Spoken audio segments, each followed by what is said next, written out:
अस्सलाम वालेकुम। उम्मीद है कि आप सब लोग खैरियत से होंगे। प्रोग्राम खौफनाक वाक़ियात में आप तमाम सुनने वालों को खुशामदीद। आज जो वाक़या मैं आपके साथ बयान करने जा रही हूँ, ये वाक़या मेरे एक सब्सक्राइबर भाई का है।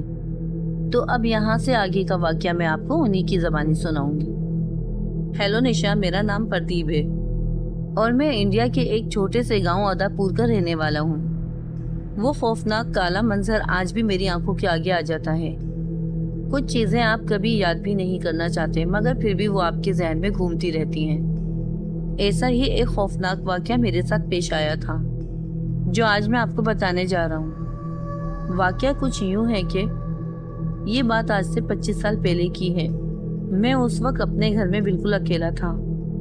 मेरे सभी घर वाले किसी काम से शहर गए हुए थे, तो उस वक्त मैं अपने घर में अकेला लेटा हुआ था और सोने की तैयारी कर रहा था, क्योंकि रात बहुत हो गई थी और रात के तकरीबन 12:30 बजे का वक्त था। और यहाँ पर गांव में ज़्यादातर लोग जल्दी ही सोते हैं, तो मैं भी सोने के लिए अपने बिस्तर पे लेटा हुआ था कि तभी मुझे मेरे घर के बाहर से जलने की बू आने लगी, जैसे कि कोई चीज़ जल रही हो। तो मैंने अपने घर की खिड़की खोलकर देखा। मेरे घर के सामने एक बहुत बड़ा खाली मैदान है, तो उस मैदान में एक लाश जल रही थी। मैं ये खौफनाक मंजर देख ही रहा था कि इतने में मेरी नजर लाश के पास लगे एक पेड़ पर गई। उस पेड़ पर एक बुढ़िया बैठी हुई थी, जिसके बाल खुले हुए थे, जिसका चेहरा बहुत ही काला था, बिल्कुल सियाह भयानक, जिसके चेहरे में एक अजीब सी वहशत थी। बस मैं ये खौफनाक नजारा देख ही रहा था कि अचानक से उस औरत ने मेरी तरफ देखा। एकदम से उस औरत ने अपना चेहरा घुमाकर मेरी तरफ करा और उस औरत ने पेड़ से जंप लगाई और मेरे घर की तरफ आने लगी, जबकि वो पेड़ काफी ऊंचा था।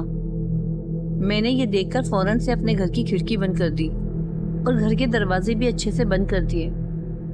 लेकिन इस मंजर के 5 से 10 मिनट बाद कोई मेरे घर का दरवाजा बजाने लगा। बहुत बुरी तरह कोई मेरे घर का दरवाजा बजा रहा था। आप यकीन करें, मेरी डर से उस वक्त जो हालत थी वो मैं अल्फाजों में बयान नहीं कर सकता। मुसलसल तेज तेज कोई मेरे घर का दरवाजा और खिड़की बजा रहा था और कुछ देर बाद उस औरत की चीखने की बहुत खतरनाक आवाज आई, बहुत ज्यादा भयानक आवाज। मगर मैंने खिड़की खोलकर नहीं देखा, क्योंकि मैं पहले ही उस औरत को देखने के बाद बहुत डरा हुआ था। उस औरत का चेहरा इंसानों वाला नहीं, बल्कि चुड़ैल या बदरू जैसा था। वो किसी भी एंगल से इंसान लगी नहीं रही थी और कोई भी बुजुर्ग औरत इतनी ऊंचाई से छलांग नहीं लगा सकती थी। और उस रात मेरे घर के बाहर से अजीब अजीब सी आवाजें आती रहीं।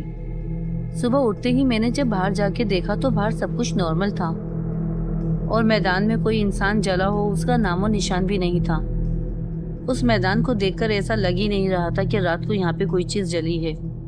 ये मंजर देखकर मुझे यकीन हो गया था कि रात को जो मैंने देखी थी वो चुड़ैली थी, और उस वक्त मेरी उम्र भी इतनी ज्यादा नहीं थी। ये सब देखकर मैं बहुत सहम गया था और काफी टाइम तक तो ये मंजर मेरे जहन से निकल ही नहीं रहा था।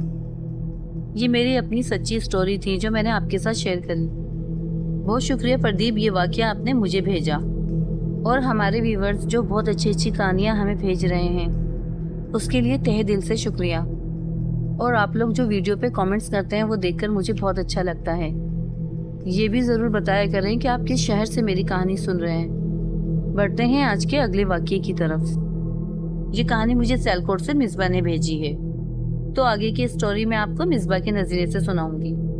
अस्सलाम वालेकुम, मेरा नाम मिसबा मलिक है और मैं सियालकोट का रहने वाला हूँ। और जो भयानक कहानी मैं आपको सुनाने जा रहा हूँ वो मेरे साथ कराची के एक हॉस्पिटल में पेश आई थी।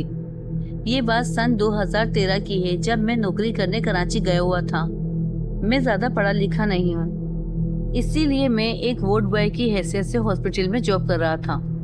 और हॉस्पिटल के इंतज़ामिया को मैंने अपनी मजबूरी बताई हुई थी कि मैं कराची शहर के रहने वाला नहीं हूँ। इसीलिए हॉस्पिटल के इंतज़ामिया ने मुझे रहने के लिए एक कमरा दिया हुआ था, जो हॉस्पिटल के 7वीं मंजिल पे था। और उस 7वीं मंजिल पे सिर्फ गिनती के 2 ही कमरे थे, बाकी वो फ्लोर पूरा वीरान था। एक कमरे में मैं और मेरा दोस्त सोता था। हम दोनों ही हॉस्पिटल में वार्ड बॉय का काम करते थे और जो दूसरा कमरा था वहाँ पर सिर्फ टूटा फूटा सामान था। जैसे कि पुरानी व्हीलचेयर और स्ट्रेचर्स। तो एक रात की बात है जब मैं और मेरा दोस्त अपनी ड्यूटी ऑफ करके सोने के लिए 7th फ्लोर पर अपने कमरे में आए। तब उस वक्त उस फ्लोर पर सिर्फ मैं और मेरा दोस्त ही था, और जिस कमरे में हम सोते थे उस कमरे का दरवाज़ा नहीं था। दरवाजे की जगह हमने एक चादर बांधी हुई थी, एक पर्दे की तरह। अब थोड़ी ही देर में मेरा दोस्त सो गया था और मैं मोबाइल यूज़ करने में मसरूफ़ था। मैं मोबाइल चला ही रहा था कि तभी अचानक से किसी औरत की ज़ोर ज़ोर से बातें करने की आवाज़ आने लगी, और उसी वक्त कोई औरत हमारे कमरे के दरवाजे के बाहर से गुजरी। ये सब मैं अपने कमरे में लेटा हुआ देख रहा था, क्योंकि दरवाजे पे एक पतली सी चादर टंगी थी जिससे बाहर का साफ दिखाई दे रहा था। ये देखकर मैंने फौरन से अपने दोस्त को जगाया, और फिर मेरे दोस्त को भी उस औरत की बातें करने की आवाज़ सुनाई देने लगी। ऐसा लग रहा था कि वो औरत किसी से बातें कर रही है। फिर हमने जोर से आवाज़ लगाकर कहा, कौन है, कौन है? हमारे इतना कहते ही वो आवाज़ आना बंद हो गई, लेकिन कुछ देर बाद वो आवाज़ दोबारा से आने लगी, मगर इस बार वो आवाज़ फ्लोर की दूसरी तरफ से आ रही थी। उस औरत की आवाज़ सुन के हम दोनों ही खौफज़दा हो गए थे, क्योंकि उस वक्त रात के 2 बजे का वक्त था और हमारे फ्लोर पर रात के 2 बजे कोई भी नहीं होता था। तो उस औरत की सरगोशियों की आवाज़ हमारे लिए ताजुबकुन थी। फिर हमने अपने कमरे में से ही अपने सुपरवाइज़र को कॉल करी और सुपरवाइज़र को ये सब वाक़यात बताए। तो सुपरवाइज़र ने कहा कि अच्छा रुको, मैं ऊपर आके देखता हूँ। फिर कॉल कट होते ही दरवाजे में लगी चादर में अचानक से आग लग गई। ये देखकर हम दोनों दोस्त बहुत घबरा गए थे, जैसे गोया किसी ने हमारी बात सुन ली हो, और गुस्से में उसने पर्दे में आग लगा दी। और हमारा शक यकीन में बदल गया था कि यहाँ कोई एंटिटी ज़रूर है, कोई ये भी मखलूक जो हमें दिखाई नहीं दे रही। यकीन करें वो बहुत खौफनाक रात थी हमारे लिए। चारों ओर अंधेरा और ऐसी औरत की आवाज़ का आना, बस इतने में हमारा नाइट सुपरवाइज़र ऊपर आ गया था और उसने फिर फौरन से आग को पानी से बुझाया। मैं आपको बता नहीं सकता कि उस रात डर से हमारी क्या हालत थी। फिर मैं और मेरे दोस्त कमरे से बाहर आए और सुपरवाइज़र के साथ मिलकर पूरे फ्लोर को अच्छी तरह देखने लगे कि वो औरत कहाँ है, मगर हमें उस वक्त कोई औरत नहीं दिखी। फिर वो रात हमने हॉस्पिटल के बाहर जग के गुजारी, और फिर अगली रात को भी सेम हमारे साथ यही सीन हुआ, और फिर 1 हफ्ते तक मेरे साथ रात को यही मामला हुए। कुछ ऐसे खौफनाक वाक़यात जिसको देखकर मैं डर जाता था। इसी वजह से मैंने वो नौकरी छोड़ दी थी।